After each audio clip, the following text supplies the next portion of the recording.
Good morning, everyone. Good morning from Manila, and thank you very much for joining us today on our second knowledge sharing webinar series for this year. My name is Young-Wook Kang from ADB's Knowledge Sharing and Services Center, and I'll be moderating this session. This webinar is presented by the Asia Leadership Program as one of the pre-event activities of the upcoming annual program 2017 in Tokyo this June. We have participants from India, Fiji, Georgia, Mongolia, Myanmar, Pakistan, People's Republic of China, Sri Lanka, and Timor-Leste. We also have alumni of past annual program and ADB staff joining this webinar today. Welcome, everyone. The Asia Leadership Program aims to assist ADB's developing member countries by sharing practical ways to meet the development challenges we face today. By sharing best practices, practical tips, and know-hows, and in-depth discussion among the peers during the face-to-face program, the Asia Leadership Program aims to produce a critical mass of change agents, those who would lead changes among policymakers and practitioners. Thanks to the evolution of the IT technology, we can overcome the geographical boundaries and time constraints we face. As one of the 4 core learning activities of the Asia Leadership Program, the Knowledge Sharing webinar series was conceived to prepare us for in-depth peer-to-peer knowledge sharing when we meet during the annual program. Today's webinar is Mutual Gains in Stakeholder Negotiation and Consensus Building. For those working in a public sector, gaining and sustaining political support for your initiative is a must. This is especially true if your initiative requires long-term planning and implementations. How to achieve effective collaboration among stakeholders for achieving your goals becomes a necessary leadership skill. I hope you had a chance to review the reading materials we already shared with you. If not, don't worry too much, because the presenters today will guide you through how to achieve effective collaboration. We are very fortunate to have with us today 2 experts. Our first speaker, David Fairman, joins us live from Boston. Our second speaker, Dong-Young Kim, joins us live from Seoul. David is a managing director at the Consensus Building Institute, CBI, and associate director of the MIT Harvard Public Dispute Program. He has also been a visiting lecturer in MIT's Department of Urban Studies and Planning. David leads CBI's global development practice. From his base in Boston, he has worked in Asia for more than 25 years, including several years supporting ADB to build negotiation and collaboration skills for both ADB staff and government counterparts. He has worked extensively on natural resource conflicts in the Philippines, national development planning in Nepal, public and private sector dispute resolution in South Korea, and forest sector grievance mechanisms in Cambodia. When he's not working, he enjoys hiking with his wife, intense ping pong games with his older son, and skiing with his younger son. Dong-Young is associate professor at the Korea Development Institute School of Public Policy and Management, and currently program chair of the Master of Development Policy. He also served as director of Development Research Team and the Capacity Building Team at the KDI School. As a trainer, researcher, and professional neutral, he has more than 10 years of experience in areas of public dispute resolution, consensus building, negotiation, and participatory governance. He has taught mid-career and senior government officials from many developing countries in Asia, Africa, Latin America, and the Middle East region. He regularly does consulting work for the Korean government agencies such as the Prime Minister's Office, as well as private firms such as Citibank, Industrial Bank of Korea. He holds PhD in Public Policy and Environment Planning from MIT, and Master of Environmental Management from the Yale University, and Master of Civil Planning from the Seoul National University. So let's welcome David and Dong-Young. and I hand the mic over to you. Good evening or good morning, colleagues across Asia. Thank you for the opportunity to speak with you today about applying techniques of mutual gains negotiation and consensus building to a wide range of urban planning challenges. So to begin, we thought it might be interesting to just set a little bit of context for addressing urban development challenges and to present some perspective from a recent report, the World Cities Report 2016, that helps to set the stage for what we'll be talking about today. In that report, a comparison is made in two approaches to urban planning, the planned city versus cities that plan. And as you can see, there's a characterization of the planned city. This is the comprehensive top-down approach to urban planning, focusing heavily on physical planning that was dominant in much of urban planning for much of the last 50 years, although it is starting to change. In this approach, the focus is on a top-down emphasis on defining the physical space to meet national goals, or for that matter, even with decentralization, to meet the goals from a government perspective at the city level. And this perspective has some challenges. It's also an approach that tends to be focused either on a single goal, increasing real estate values or increasing public transportation access, or can be so comprehensive that it's hard to implement because it's trying to address every possible problem in the city at once. In contrast, the report laid out the idea of a city that plans. And the key distinction, this is what we're going to be talking more about, is that in this approach to urban planning and management, there's a direct and sustained effort to engage the views and to reflect the concerns of many different stakeholders and groups that are involved in the urban planning process. So, as you can see on the slide, residents, employers, elected leaders, investors, yes, but can go well beyond that. Advocates for the poor, advocates and stakeholders in environmental management, women's organizations, many possibilities. Oh, not quite ready for that slide yet. It's important to recognize that in this effort to embrace many views, there are questions that it raises about whose views to embrace, especially when different stakeholders see an urban challenge in different ways, and then how to engage the different views. What process do you use to structure the input and make it constructive?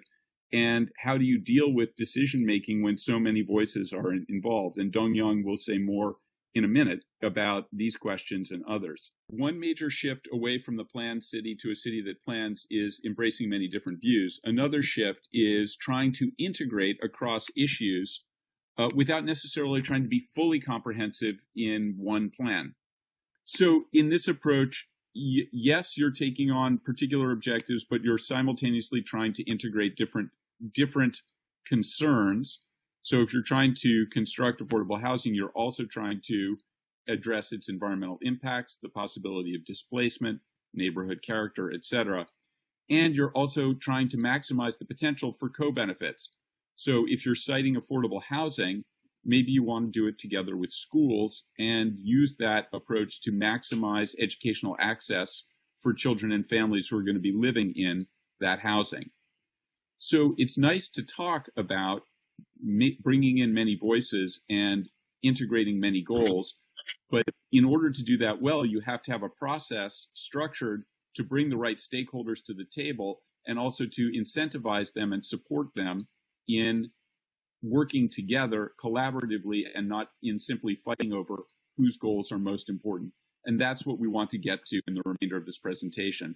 Let me turn now to Dong-Young and ask him to say more about the context and the challenges and the questions for this conversation. Thank you. I'd like to elaborate more about the specific policy context and challenges that many Asian developing countries now facing. And I believe these challenges and contexts now require new collaborative approach that you will going to elaborate later. Okay. One of the mega trends that Asian developing countries experience is rapid urbanization in their development path. And rapid urbanization generates many wicked problems. First one, there are constant conflicts in terms of urban land use planning. Increasing influx of urban migration has created poor informal settlement in many parts of the urban area. At the same time, economic development interests need to develop more area, including slums, into business, industrial, and housing district. And next slide. And for the urban poor, the national government and local city government needs to provide basic infrastructure such as water, sanitation, waste management, and education, which also requires lots of financial resources and efficient implementation that satisfy urban poor's interests. Next. And third one is a problem of traffic congestions, increasing population and cars, plus lack of infrastructure created enormous traffics, which incurs a lot of economic cost and air pollutions. And next. And transportation planning should also address diverse stakeholder interests, and also more and more days, for example, in South Korea, Korean people suffer from urban air pollutions that are coming from different sources of such as transportation, construction, and even from other countries. So also concerted effort from many different parts of the society are necessary to tackle those. And increasing volumes of municipal waste becomes more serious nowadays, since governments cannot provide enough landfills. So building more incinerators also creates a lot of public conflict. And last but not the least problem is urban planning. Urban planning should incorporate climate change adaptation components, since many cities in Asian countries are experiencing more floods and high temperatures that increase a lot of energy uses in summer. I just elaborate the specific context that require alternative approach in urban planning, but I found we can observe 10 inherent general challenges across all the specific policy contexts.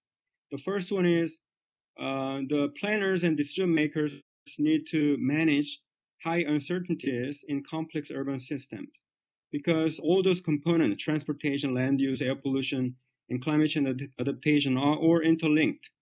So they cannot address single factor. They need to integrate all the factors in their long-term planning.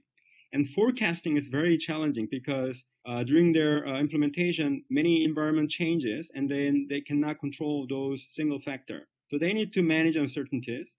And the second challenge is they need to address, identify, and reconcile various different needs of interests of diverse stakeholders.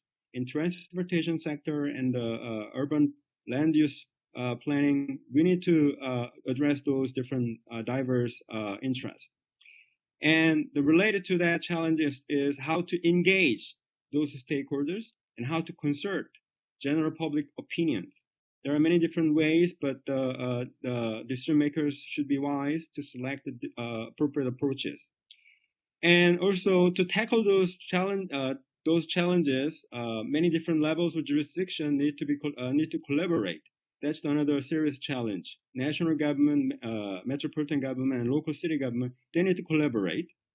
And also participants should having a capacity to negotiate. So how to build capacity for the decision makers and the stakeholders is another challenge.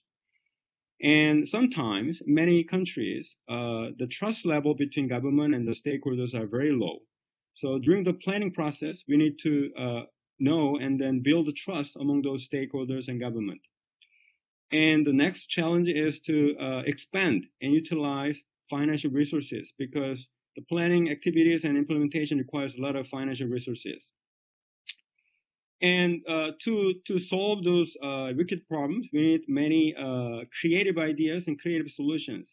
So the planners and government officers need to tap into those creative ideas from many different stakeholders. That's another challenge. And implementation, yes. Even after they generate many creative solutions, implementation is a different issue. So they need to know how to implement those ideas effectively. Those are common challenges in many different, specific policy contexts and challenges. So, David, I would like to ask you to introduce the mutual gains approach and consensus building to address those challenges. So Dong-Young has laid out clearly both the range of urban issues that we need to address and some of the core questions that need to be answered. So as a start toward answering the questions around design and management of a process that can constructively develop solutions, we want to talk about three main elements: getting the right stakeholders and getting them together at the table, helping those stakeholders move from contestation or conflict and advocacy through dialogue and negotiation to coalition building and consensus building on the set of issues, and then helping them institutionalize what they are doing, moving beyond a one-off process toward creating coalitions, partnerships, initiatives, and institutions that can carry forward and implement, but in a sustained way, agreements or new directions that they reach. Next slide, please.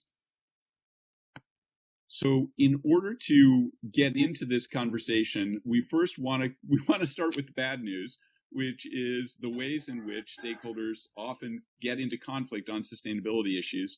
And I want to just give you a running example to help us. So in Indonesia right now, in Jakarta, there is a major question and conflict about how to manage flooding in the city that comes from the river in the city going into the streets and not being able to discharge into the sea because the level of the city has fallen below the level of the sea.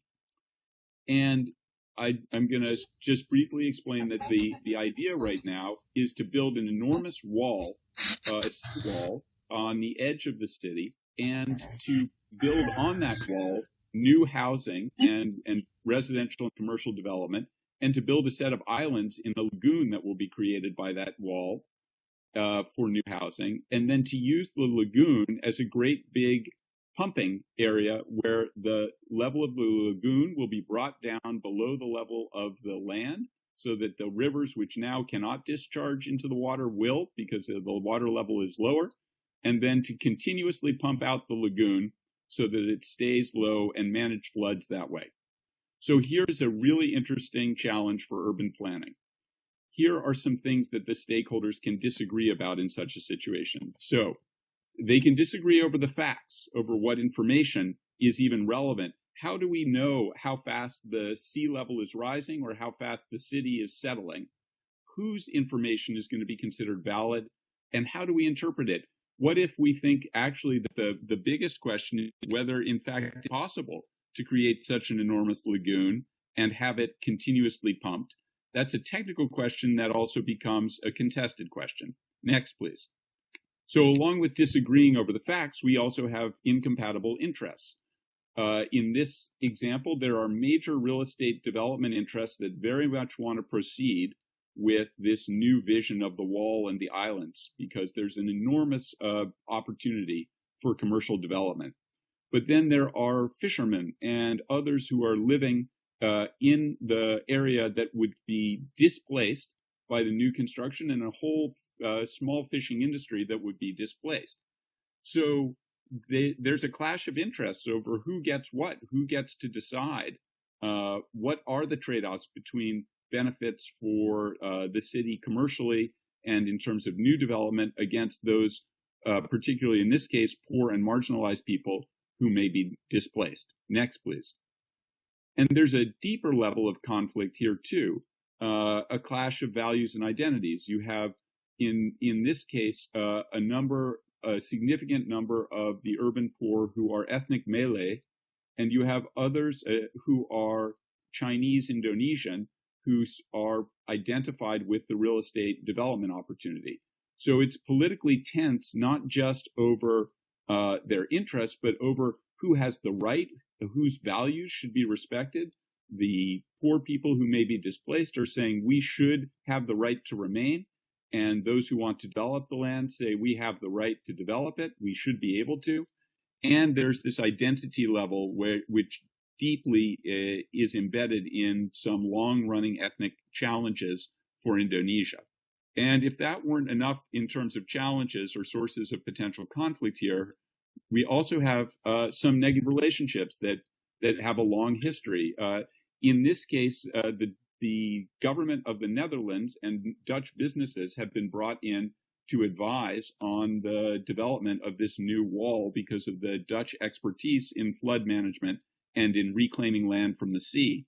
But this ties back to 300 years of Dutch occupation, colonial control of Indonesia. And so there's a long historic relationship of tension here. And so it's a source of mistrust. Finally, we have challenges around the process of decision-making itself that make the decision-making process itself very challenging. So who gets to be at the table for decision-making around the choice of land to be reclaimed, around which rivers will be widened so that they can flow more easily into this lagoon? What time frame are we on? If we have more time to decide, then more people can be involved. But if there's a sense of impending disaster because the flooding is so bad, we may have to move more quickly, which means a more top-down process. So these examples from Jakarta are meant to illustrate the more general points, again, that we have conflicts over the facts, over our interests, over the identities and values at stake, relationships and process factors. Any and all of these can become major obstacles to collaboration in trying to meet an urban challenge. So in thinking about how to proceed, I want to just very briefly note that one of the immediate questions to be asked and answered is, how do we provide different forms of engagement for different stakeholders? We can share information. We can announce that a project is going forward. We can do joint fact-finding. We could actually have an agreement in the case of Jakarta that we're going to have an independent commission with experts selected by different interest groups that's going to look at the question of, is the lagoon approach viable for controlling flooding and also for managing the pollution of the rivers or not? We can have a consultative process where the city government says, we want to hear from many, we want to engage in dialogue, but at the end of the day, we, the city government, reserve our authority to make the decision. And we can go all the way to a consensus building process where we say, we explicitly want to bring to the table many different interests, and we want to at least seek through some process of dialogue and negotiation an agreement. That is, city government is not saying that we will make our decision without other stakeholders agreeing. We will at least try for an agreement. And the main point I want to make about these choices is, first, that stakeholders, the more interested they are in the outcome and the more influence they have, the more they are going to want to be at the table for consensus building or negotiation. The second point I want to make is that you can bring stakeholders through a process that starts where trust is low and conflict is high with less risky engagement, things like information sharing and joint fact-finding, and then help them build trust through those steps so that they can proceed to more consultation and dialogue and potentially get to a place where it's possible to sit down at a table together and seek agreement. I now want to say more specifically about what we try to do when we try to build consensus, that inner circle. So the first thing I just want to do is define a little bit what consensus building is. Here, the goals that we're trying to achieve are to represent all the affected stakeholders in some reasonable fashion. Now, it's not equally easy to do this for every group. poor people who are not well organized often have major challenges in being able to represent themselves in processes like this. If we're talking about future generations in Jakarta, it's not clear who speaks for them. But in any case, we are trying to go out and identify all the major interests and see whether they can be represented. Second, we want to work on building shared understanding, both of the interests and of the facts and options. So the technical, the political, all the issues, we want to understand them together. We want to try to resolve disputed facts and get a shared understanding. Third, we want to see whether it's possible to develop options or solutions that could be acceptable to everyone, in fact, could make everyone better off than the starting positions of any of the stakeholders individually. And finally, we want to see if we can create agreements, usually package agreements, which reflect trade-offs across several major issues, and see whether we can do that in a way that ultimately satisfies everyone's most important interests. So how do we go about doing this? I'm going to go through this fairly briskly, and then we're going to, in our discussion time, speak more about the things you want to learn more about. But in a consensus building process, we generally recommend that you start by assessing the viability of an agreement seeking process. And you do this by having someone whose job it is to try to bring people to the table. That's the entity that we call the convener. It can be a government agency. It can be an NGO. It could be a business. Basically, the convener's goal and job is to create a space and invite others into that space and hope that they will come for a constructive dialogue. In the assessment phase, we want someone to go out and talk to all the different stakeholders and try to understand their concerns. And the assessor's job is not to persuade anyone that a particular solution is the right solution. The assessor is there to understand and then reflect back to all the stakeholders what the assessor has heard and characterize those areas where there appears to be potential for agreement, where there appear to be sharper disagreements, and to recommend process opportunities for the stakeholders to consider. And normally that assessment comes back to the stakeholders and the convener in the form of a report. It can be presented orally, that is somebody in a room explaining of what the assessors have found. It can be done in writing. The assessor can come from the convener's organization. So a city government agency that's charged with the responsibility to make a decision on a new development project could say, we're going to go out and talk to everyone. Sometimes it's a good idea to have the assessor be neutral. That is, not to come from a government agency that has a mission or from a private business that wants a particular outcome, but rather to have a party involved that is neutral, that can facilitate the conversation and begin by doing the assessment. In any case, if the assessment indicates that there is scope for agreement and the stakeholders decide that they want to proceed, then we go on to some important process decisions. So when we get to process design, the most important questions that have to be answered are, what are the shared goals that we agree to for this process? So are we agreeing, just to keep with the Jakarta example, that the goal of the process is simply to determine how to design the seawall and the lagoon? Or are we going to frame the goal as figuring out the best way to manage flooding and sea level rise in Jakarta, meaning that many other options besides the seawall could be discussed and explored? It's a critical question. What is the goal we're trying to achieve? Second, and related, what is the authority of this group of stakeholders over the ultimate decision? Is this ultimately an advisory process, or will the agreement of these stakeholders actually be in some way binding? For the process that the group uses, there need to be some ground rules, things like representation, participation, mutual respect, sharing of information, etc. Sometimes explicit ground rules around communicating with the media. There also need to be decision rules. Are we agreeing that all decisions will be made by consensus? Do we have a fallback to some kind of majority voting or some other form of decision rule? But we have to be clear on how the group will make decisions. There needs to be a work plan that reflects the goals and the issues. So we're going to first talk about the environmental and the economic challenges. Then we're going to look at the technical options that are available, etc. But the work plan should lay out a process for going through the issues systematically. And finally, there may be a decision to use an independent facilitator or to have an agency or a convening organization chair the process.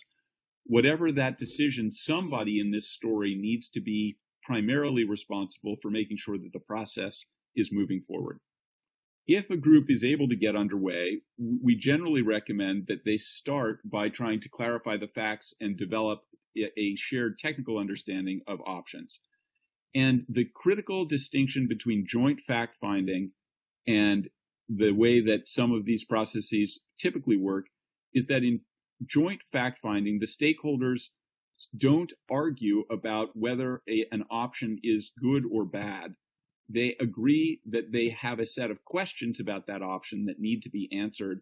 They agree on who is going to go out and try to answer those questions on behalf of the group, so that instead of having my experts against your experts, we have one set of experts working for the group as a whole. The group should review the methods that those experts are going to use, and they should agree on how they will respond to whatever report or analysis the experts bring back. But it's critical in joint fact-finding to set aside our disputes over the facts in order to agree that we disagree, and then agree on the process we'll use to resolve the question, what is the actual factual answer? After joint fact-finding, it's useful then to go deeper into understanding each other's interests and developing options together using a mutual gains approach. And I'm going to say more about that in a minute. And we may discover as we go deeper into exploring options that there are actually new issues and new stakeholders who surface during the process. So if we're trying to figure out how to manage flood control, and one major new idea is that we actually could significantly change the city's water systems so that we're now shifting focus from the offshore solution to also include a focus on water management, we may bring a whole other set of stakeholders into the process.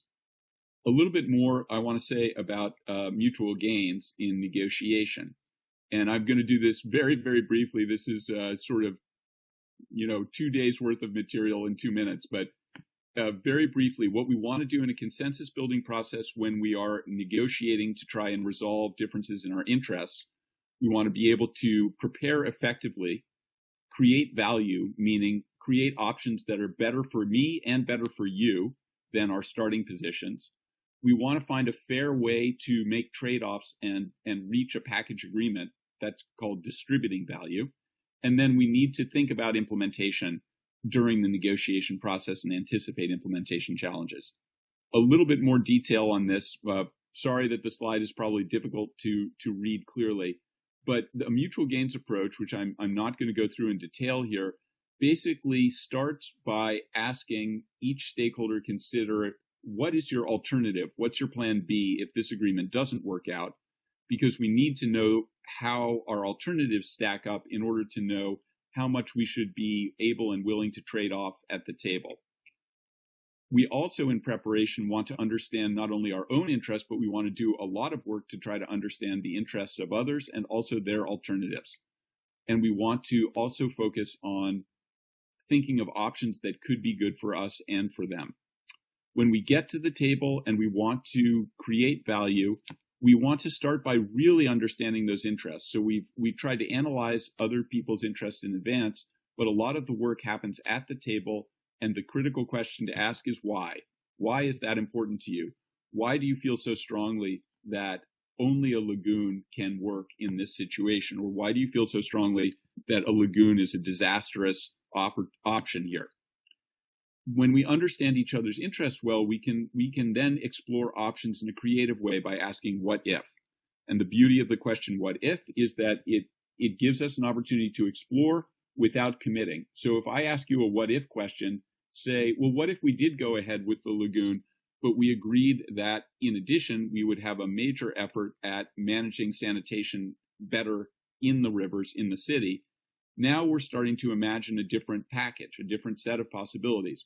But I'm not saying I agree today that we should go ahead with the lagoon, nor are you saying that you agree today that we should do a lot of work on sanitation. We're still just exploring. And when we do that exploration well, we discover many opportunities, or we can discover many opportunities that may surprise us to find common ground across issues. At the end of the game, though, we still have to come to an agreement. And there are going to be trade-offs that have to be made when we distribute value. When that happens, there's a very understandable but unproductive tendency to start insisting on the option that is best for me, even if that's not the option that you want. And so when we're trying to reach agreement at the end, we want to ask what makes that fair.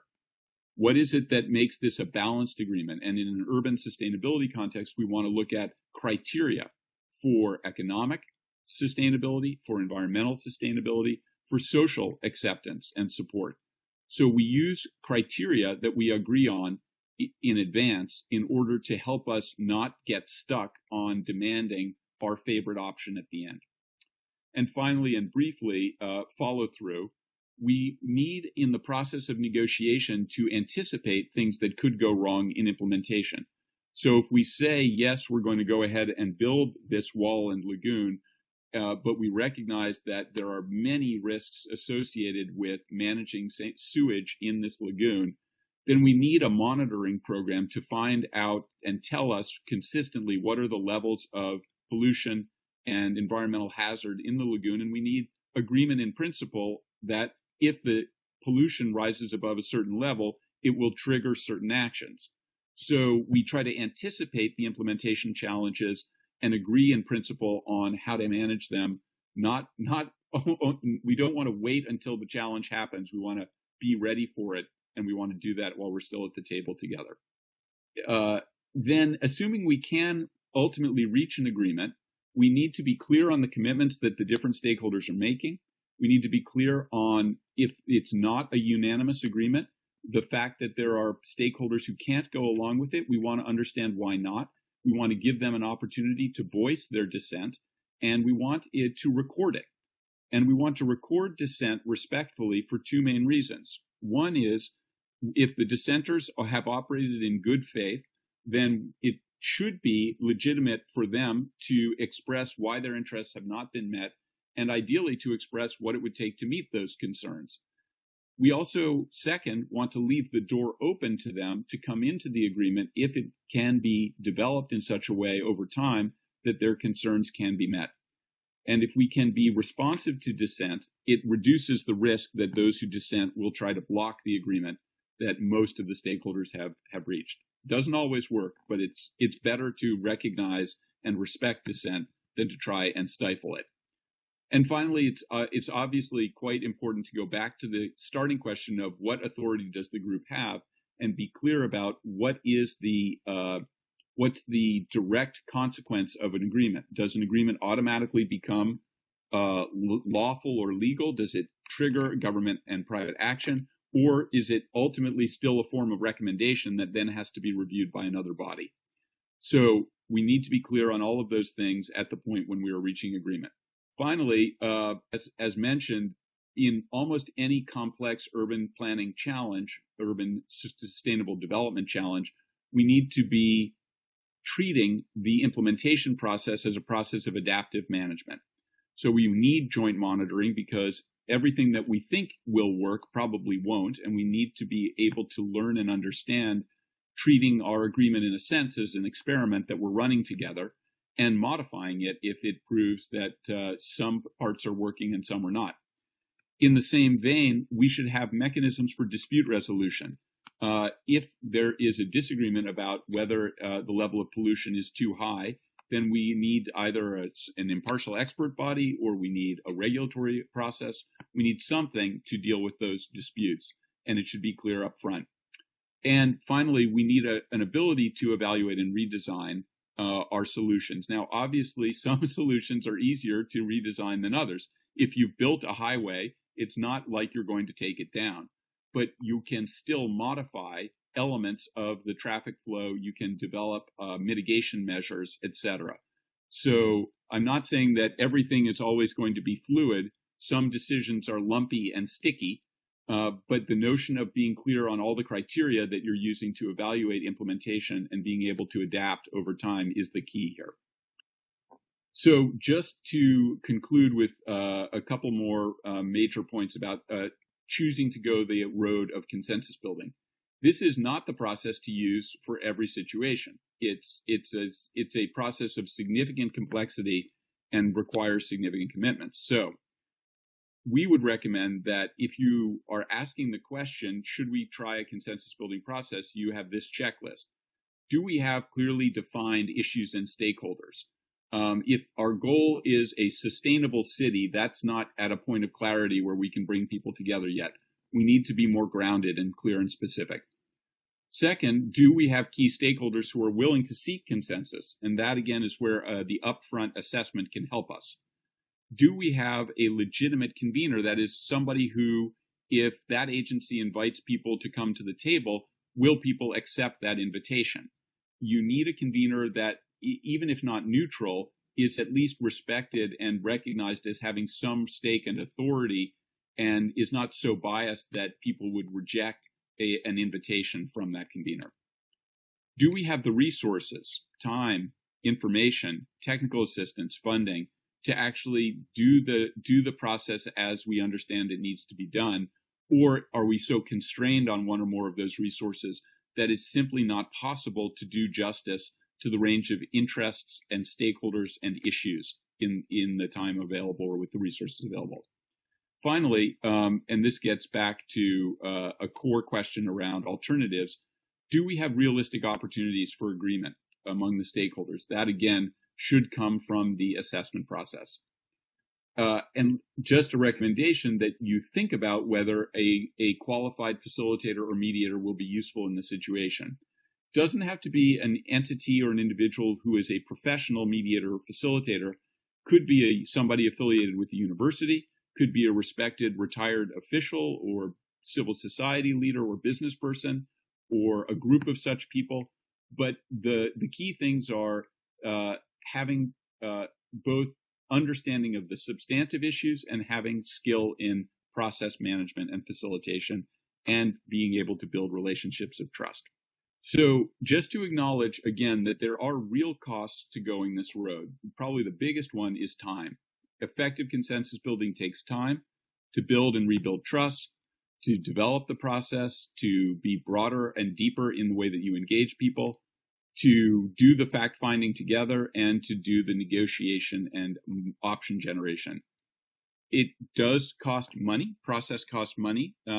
Generally, the amounts of money invested in process are going to be small relative to the amounts of money at stake in the development decision, but still you need to address the resource requirements, to do the technical information, to hold meetings, to support those stakeholders who need additional technical support to participate, etc.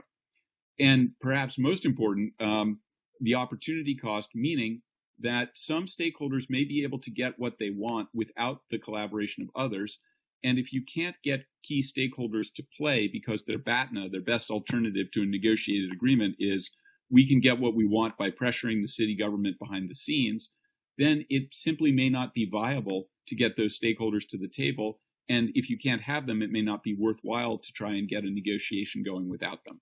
There is, of course, a flip side argument, and I think it's a very important one to just name, which is the benefits that can come from deeper engagement, and particularly engagement through a consensus building process. At a minimum, you ought to be able to come away with such a process with much greater shared understanding among the stakeholders. And you also should have better working relationships among them, even if they're not able to reach agreement on everything.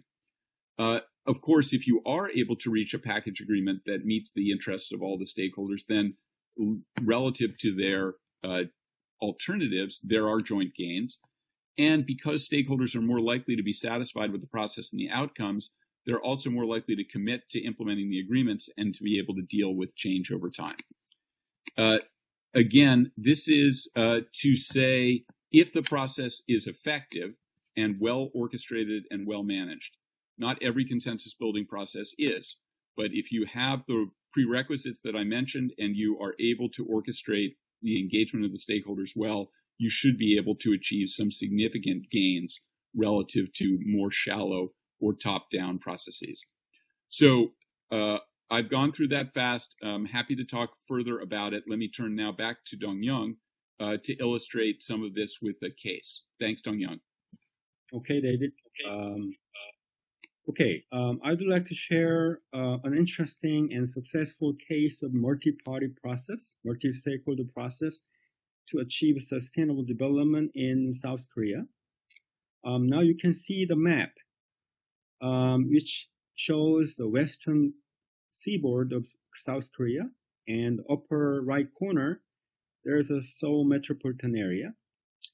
And the center, you can see the dark colored artificial lake created by 18 kilometers dike to block seawater. And near this dark colored sea lake, you can see the old conventional industrial complex as well as local urban areas. Now, the government actually tried to develop this area near the lake by building, reclaiming lands into agricultural areas, and also new additional industrial complex, and also establishing new cities. But without proper pollution mitigation facilities and increasing pollution from an industrial complex and urban areas, the artificial lake called the Shihwa Lake became literally dead lake where no fishy and no ecosystem could live there. And the resident near this lake, the people suffered a lot from air pollution, water pollution, and bad odor. And government actually tried to develop this area, but they could not implement any project because due to the serious resistance from the civil society and resident who had accumulated enough countervailing power against the government initiation. And there was no government and the civil society, so there was no talk between them. Even government tried to talk with the civil society, they declined. And NGOs and the resident, they engaged in the power strategies rather than collaboration approach. So now, interestingly, they created a multi-stakeholder process, so-called Shihwa multi-stakeholder Shihwa sustainable development process. Interestingly, the government wanted to talk with the civil society to tackle this issue, and the representative of the civil society actually asked the terms as a condition to talk. And the terms included the government should involve any participant who wants to talk in this process. And government created a web page for the transparent deliberation.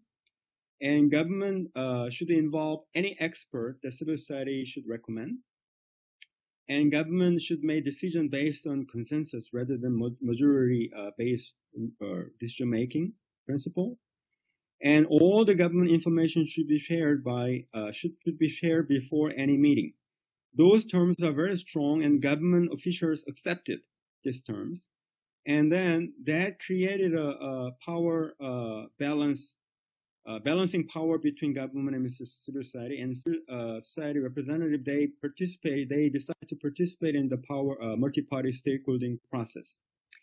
And in this process, 34 participants negotiated, including national government and local government and civil society representative and the scientists and expert and the politicians. So it's a large number of participants deliberated and negotiated. And when they started the process, there was no trust between them. But the government actually kept their promises, such as they came to the meeting place on time. They established the web page, and they invited all the stakeholders who want to participate. So they actually accumulated small yeses to build the trust step by step. And they negotiated across all the important agendas, including land use, and also the size and the kinds of industrial complex and how to develop the new city. So that their agendas are comprehensive. And they actually negotiated across those multiple issues. And as David mentioned, there was a conflict about facts. So the expert from the government side and experts from the civil society. They engage in a joint fact-finding to develop and to identify the appropriate size of the industrial complex and the appropriate size of Greenland. And so they engage successfully in joint fact-finding. And also, interestingly, the local civil society groups, they declined the offer from the central powerful environment NGOs from Seoul, because they perceive that they are powerful enough to talk with the government through this upfront negotiation to decide the rules of engagement. So they declined the offer from the central environmental NGOs from the Seoul headquarters. So they engage in a local problem-solving discussion rather than ideological battle. And many stakeholders in the deliberation, they created a lot of interesting creative solutions to tackle those serious issues. And they own the sense of ownership for agreement because they contribute a lot in the contents in the agreement. And also, they started this process as an ad hoc process. There's no regulations and no institution to establish this process.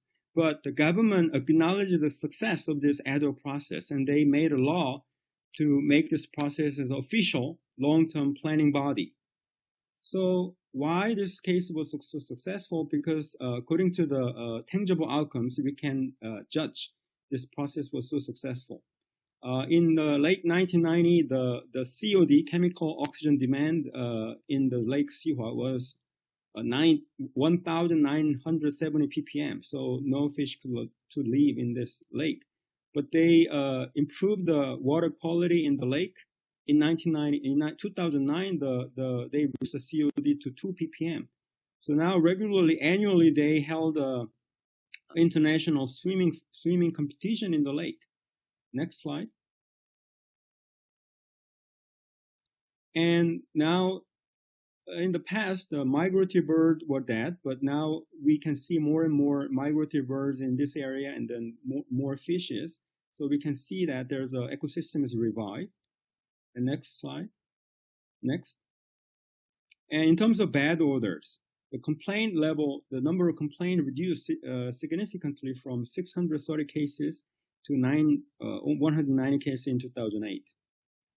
And the stakeholders, they agreed to establish a new industrial complex, which composed of mostly knowledge-based venture capital industry complex with ecotourism opportunism.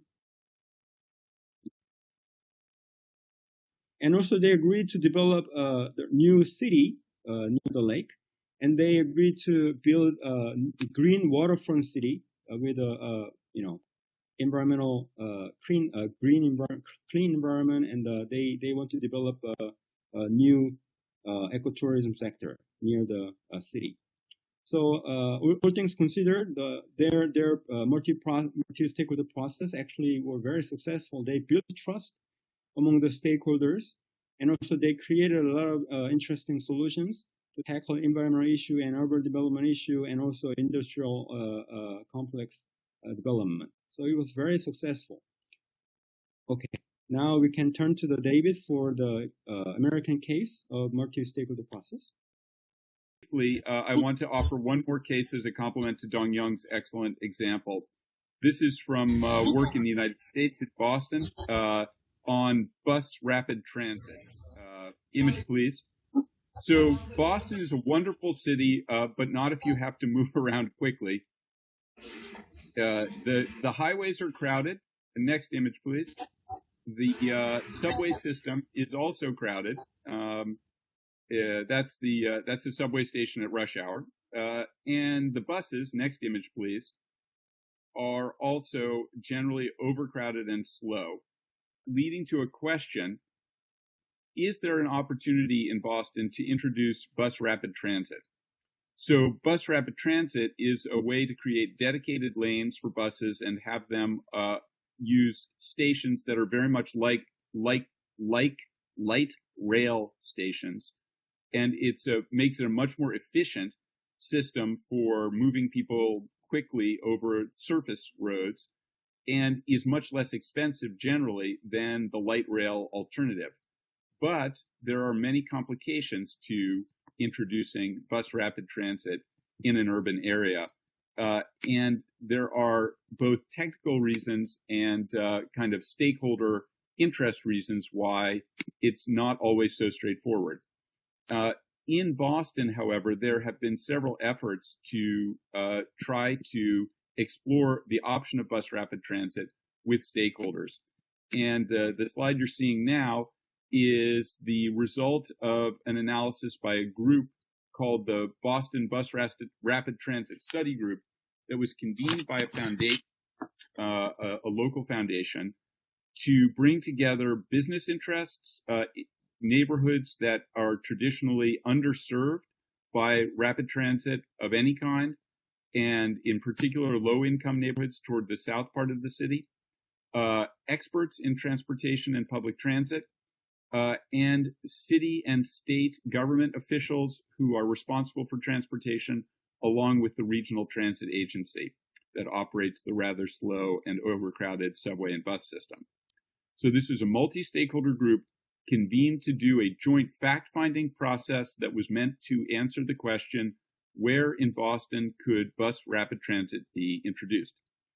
There was a technical provider for the process, an expert agency, a non-government agency called the Institute for Transportation and Development Policy that did a technical analysis based on rider demand and delay, that is the buses systems, the bus routes and corridors where there was the most demand and the most delay. And that analysis showed 8 possible corridors where one could investigate the potential for bus rapid transit. But there were many other questions that had to be answered in order to figure out where would be the most highest potential corridor to start with. One issue that the group analyzed, and this became a multi-criteria process, was where do we see ongoing real estate development and economic development that is likely to increase demand over time. Another related issue was where would bus rapid transit do the most to transfer people off of the overcrowded underground rail system, the T or subway system, and give them a better alternative. In addition, there were questions about meeting the needs of neighborhoods that had been traditionally underserved and increasing equity as well as giving more economic opportunities to those neighborhoods. And there was an economic development question for some of the more prosperous parts of the city that were not well connected, particularly east to west, going from downtown Boston through the medical area, which is a high growth area and a high job potential area, to the west, and then northwest from that area to Cambridge, where the university complex is also high growth, high development. So this multi-stakeholder group took that initial set of possible corridors and looked at them using those criteria of equity and job opportunity, but also looked at the question of neighborhood acceptance.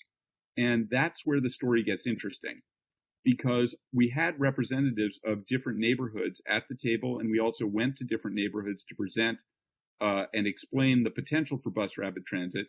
And it turned out that the highest potential corridor was actually a corridor that served a traditionally very underserved area, primarily people of color, that is non-white residents in South Boston, in the area that's labeled there Mattapan, up to the area labeled Dudley Square. And the potential here was high, both because demand and delay were high. This was an economically vulnerable corridor that needed the opportunity, but, and this was the big but, this was also an area that in the past had been promised rapid transit improvements for light rail, and they had never gotten the light rail that they were promised.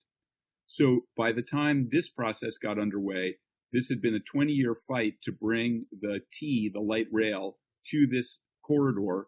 And because they had not succeeded in getting it yet, the residents and particularly resident leaders were very much opposed to trading off what they considered to be the gold standard, which is a subway system, for a bus system. And the good technical and joint fact-finding process that this group did then had to translate into a more political process where the city's new mayor and the transportation department of the city folded the recommendations of this group to seriously consider this corridor as a high opportunity one into an ongoing broader process of looking at many transportation improvements for Boston. And they engaged the resident leaders in dialogue in this neighborhood, not only about bus rapid transit, but about several other kinds of improvements that were possible. And by broadening out the set of options and stakeholders to include not just bus rapid transit, but other things, and giving the residents an opportunity to really compare bus rapid transit to several other options that were available, not, however, including light rail, which was completely it was infeasible to do it. It actually created a process where those residents were able to, on their own, identify bus rapid transit as a good option, given the options that were available in both a technical and a political sense.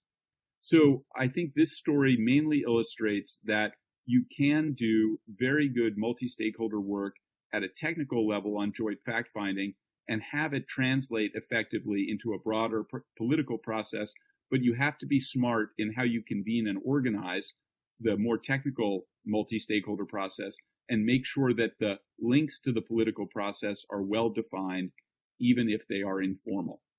So I'm going to stop there. I think Dong-Young and I have tried to illuminate some issues and give some case stories to start off the discussion, but we very much want to involve you and invite you. So back to you, Dr. Kang. Thank you.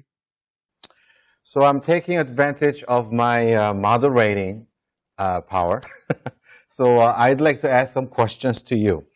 Now, as you already mentioned, I guess on several occasions, that this consensus building process and application of the principles are very time-consuming, energy-consuming, and very strong personal commitment, and so forth.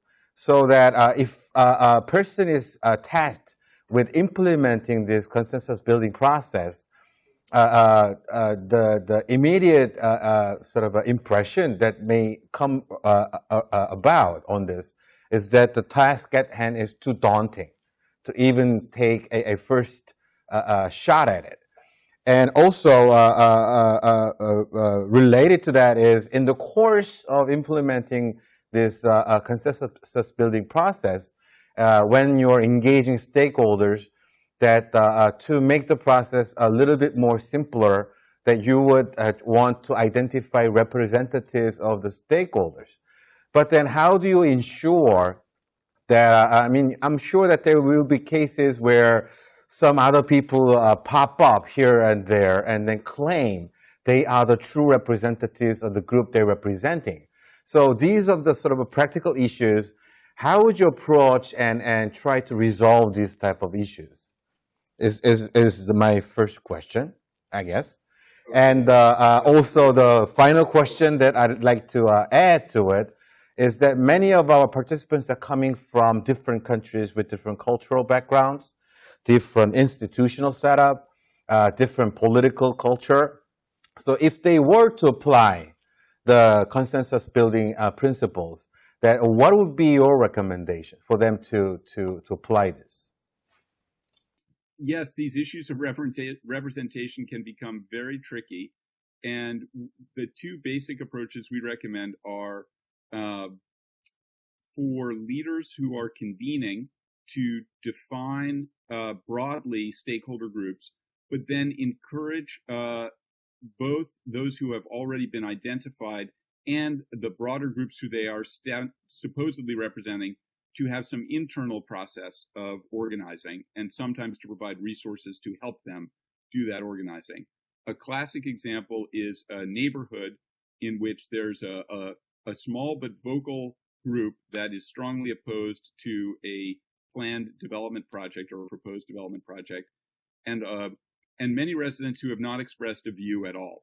And so the question is, are there residents who actually are in favor of the project but are concerned about speaking up because a vocal group has come out against it. And to handle those kinds of situations, it's useful to have a forum for people in that neighborhood to come together without having other stakeholders present, so that they can have an internal dialogue and work through their challenges of representation.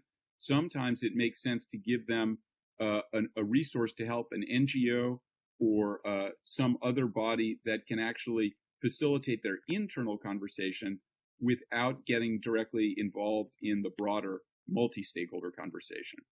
The only other thing I want to say is that sometimes it's appropriate to have multiple representatives of a single stakeholder group when that stakeholder group feels strongly that it cannot be represented in any other way. But if you're going to have multiple representatives, we normally recommend that you have one point person. If they need to rotate who's at the table, have everyone in the room, but have one person speaking on their behalf at a time, that's fine. But we try not to have a situation where we have 5 or 6 people literally at the table at the same time representing one group. So let me stop there, Dong-Young, and hand to you. Okay. I have experience in teaching many government officers from many countries, and I acknowledge that they have difficulty in convening or managing those multi-party stakeholder process, because I think avoiding conflict is a human being nature. They don't want to be involved in the conflict, and also they cannot start any process because there's no law. There's no institution that support their initiation in some countries. For example, in Korea, government actually, the politicians, they enact a law that in the public administration process, they are able to start any multi-party process since 2007. And since then, the government officer can move because they have a support from the law. They can engage multi-stakeholder process in their own official decision making. Without the law, they have hesitation. They hesitated to initiate any law. So institution may help, and also crisis, when they felt crisis and they cannot but initiate something, some collaboration approach. And also, as David emphasized, the use of neutral assessor as a helper. So it's very helpful for government officials, because they cannot meet many stakeholders. They cannot ask. They cannot conduct interview to face to identify their core concerns. So they can ask the neutral assessor to identify and build trust among them, and then induce them into the process. And then government officer just participate after those neutral assessor prepare all the conduct the preparation, and then later the government officer can participate. So maximum the consensus building and mutual gains approach to negotiation is go slow to go fast. So the starting study phase, early phase is most important. So to identify the appropriate stakeholder and representative for the stakeholding group is very important. And then you can reduce the mistakes about the representation issue. So, and also culture thing. Yes, I acknowledge that there are many countries have different culture. For Korean case, interestingly, they emphasize informal relationship building. So I heard the case that the convener actually asked all the participants to go to mountain climbing before they start any official gathering. So you can utilize your own cultural setting to build a relationship and to rapport among the stakeholders to build trust and build a relationship. It might be very different from across the culture characteristics in many countries. So that's the brief answer to the important serious questions from Dr. Khan. Thank you. Thank you very much. But then that naturally leads to the next question, which is, what if anything doesn't work? That the condition that you're in or someone is in is too difficult to have any of the consensus building process. And also, what is the degree of the influence in determining the success and failure of the consensus building process coming from that human factor, that who's the convener? Is it playing a huge role so that it actually influences the whole success and failure of the process? on the question of what to do when consensus building does not look possible, I would just reference back that there are possibilities for consultation and dialogue that don't involve negotiation, but do involve an opportunity for people to more explicitly share their views and concerns, to have a not just a hearing, but a good conversation with decision makers, and for those decision makers to take seriously the perspectives that are being presented and to consider them.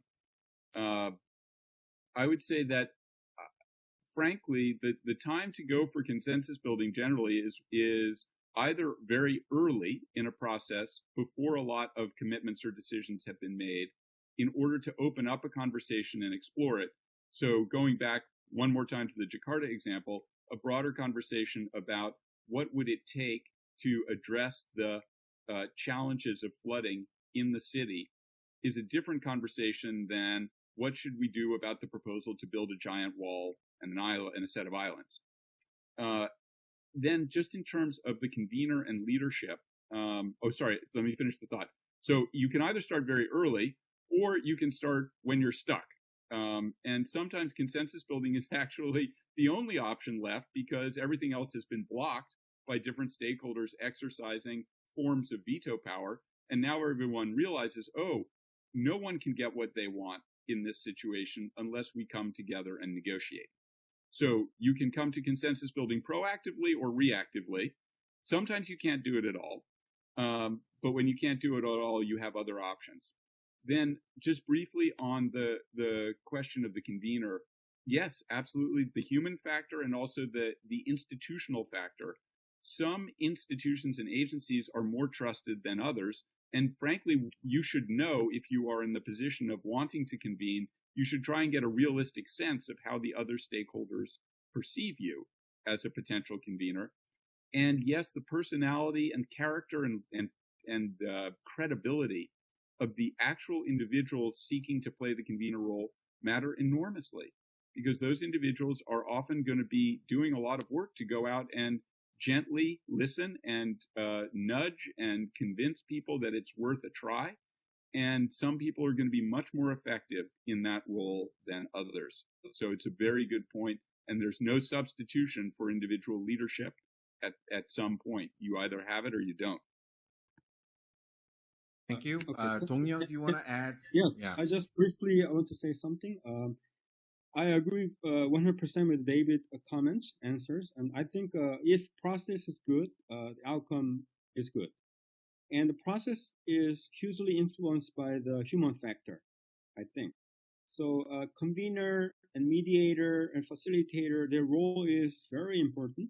And if their roles and management of the process is not perceived neutral by stakeholders, they cannot manage the process. So I think human factor is very, very key issue. And so there's many temptation to use those processes strategically by conveners and decision makers sometimes in the name of consensus building. So they should. That's why the rules of engagement is very important in the earlier phase. So that all the stakeholders see conveners and the neutral assessors. They should perceive them neutral. And then in terms of participant, who participate, which issue first, and where they meet and when, how often, until when they should make decisions. Those issues are very strategic issues, so they need to negotiate from the beginning about those issues so that they can see all the conveners and the mediators are neutral. If not, then there's a lot of mistakes and they cannot trust conveners, and then they cannot proceed with those multi-party process. Thank you, both. I guess often what I see in many of the developing countries, and even the case of the Korea, that some people confuse the policy advocacy with the consensus building process, where on the former, once even begins with a position or the solution in their mind, try to persuade others to accept the solution, versus where we will have an open end, and then you're trying to co-develop and co-find the solutions that are through the consensus building process. Now, one of the participants, Mr. Zafar Hassan, have a question for both of you. I'm just going to read his question. In case of Pakistan, local governments are not strong enough and officials have no tradition of consensus building. In this situation, what can be done to assess demand side? When there's no traditional collaboration or consensus building, then it's very difficult to start. So I already mentioned that there's a huge roadblocks for the decision makers to accept the initiation. So in this case, I recommend all the time to the decision makers from developing countries, you can start with a small cases, small experiment, not comprehensive, very difficult one from the beginning. No, maybe not. You can start with a relatively easy one, so that you can experience for yourself. Wow, it can work with other small stakeholders. Not the serious one, but you can build a trust, and you can actually make an agreement. Then you can be a champion of those process, and you can expand your experience and share your experience with others. So that's the small yeses and small from the like a snowballing. There might be a case you can consider. Yeah, I strongly agree with that. Start modest, and I would also suggest that there is a capacity building challenge here. Every culture has its traditions of collaboration and consensus, and I do mean every culture. So you in Pakistan there are community level traditions to draw on. There's also a strong tradition of town planning to draw on, although it's been, of course, a complicated one under British rule and then after. And I think it's important to draw on the traditions that are still considered legitimate for involving people in public decision making, and to not try not to have an imported model. Try to build on what already exists that is considered viable, even if it doesn't match exactly what I've been describing or what Dong-Young has been describing, but still provides a forum for people to come together. The only other thing I would say is that along with starting small and building small successes, there's a wonderful thing that can happen when success is noticed, which is other people want to be noticed for doing successful things too.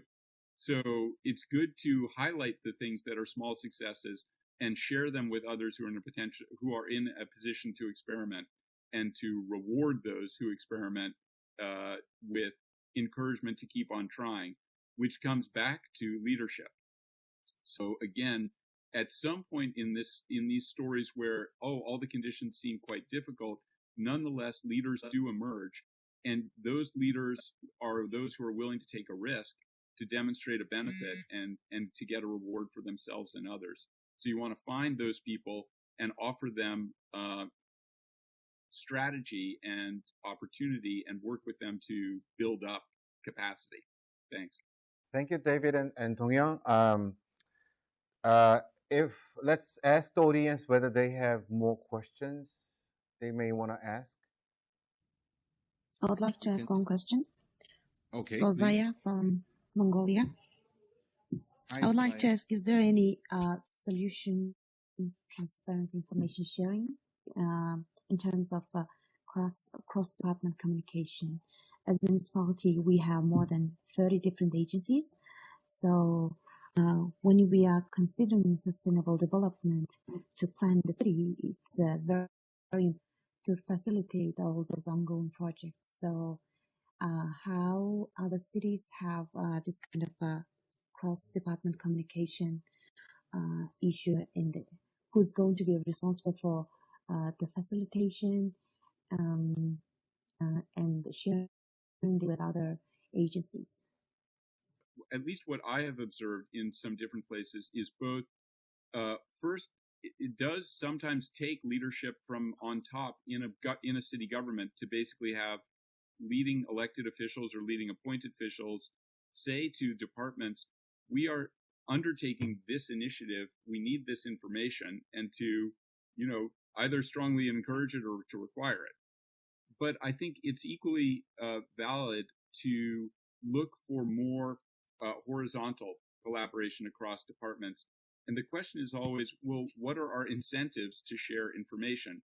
And I think smart leaders try to figure out ways to reward those who share information and to show how sharing information actually benefits everyone who's involved by defining goals that are shared goals. So if you have a shared goal and you need to share information to reach the shared goal, you're much more likely to do it than when you're being told you must share this information with them to help them do what they want to do. So I just offer that as a concept. We can go deeper maybe into the specifics, but Dong-Young, maybe you have another angle here. Yes. As usual, there are adversaries among line department. That's sometimes. That's why they don't want to share information. They have conflict among them. But I think we need to change the culture in organization, because as I mentioned in the earlier slides, those challenges require coordination among line department across all the different levels of jurisdiction. So nowadays, South Korean government now tend to create task force where a lot of important line department representatives participate to solve a common problem together.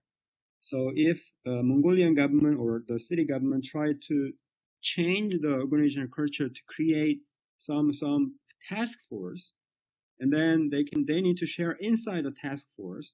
And to do that, maybe the upper level government, like in terms of Korea, prime minister, but mayor's office, or some higher level decision makers should create and motivate people to participate in a task force rather than the line department silo operation.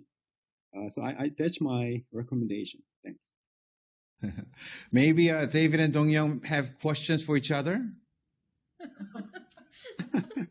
Well, I'm a little concerned. I'm a little concerned about time. But let me just, Dong-Young. I wonder, having reflected on how much South Korea has made progress in introducing consensus building approaches, what do you think has worked best, and what do you think has been hardest for South Korea in taking this road in public issues? Well, that's very important issue. Now, May 9th will be the presidential election in Korea, and we will have a new president. And the Korean government is very hierarchical.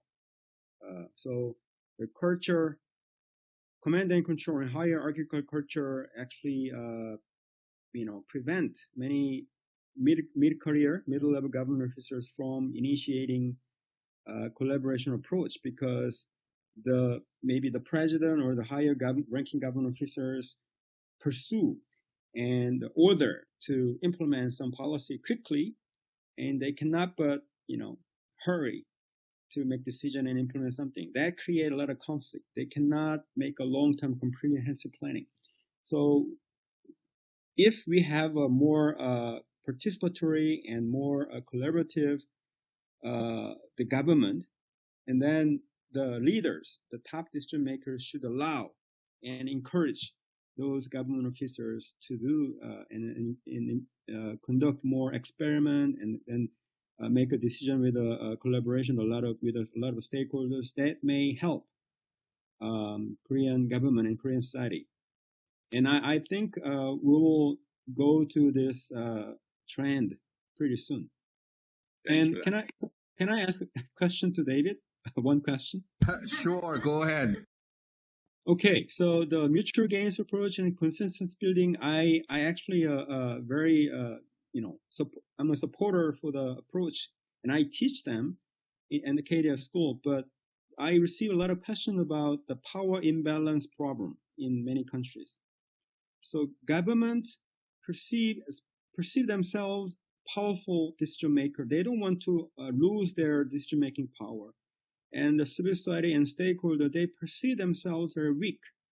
So they are afraid of being co-opted by the government when they offer and when they ask them to participate.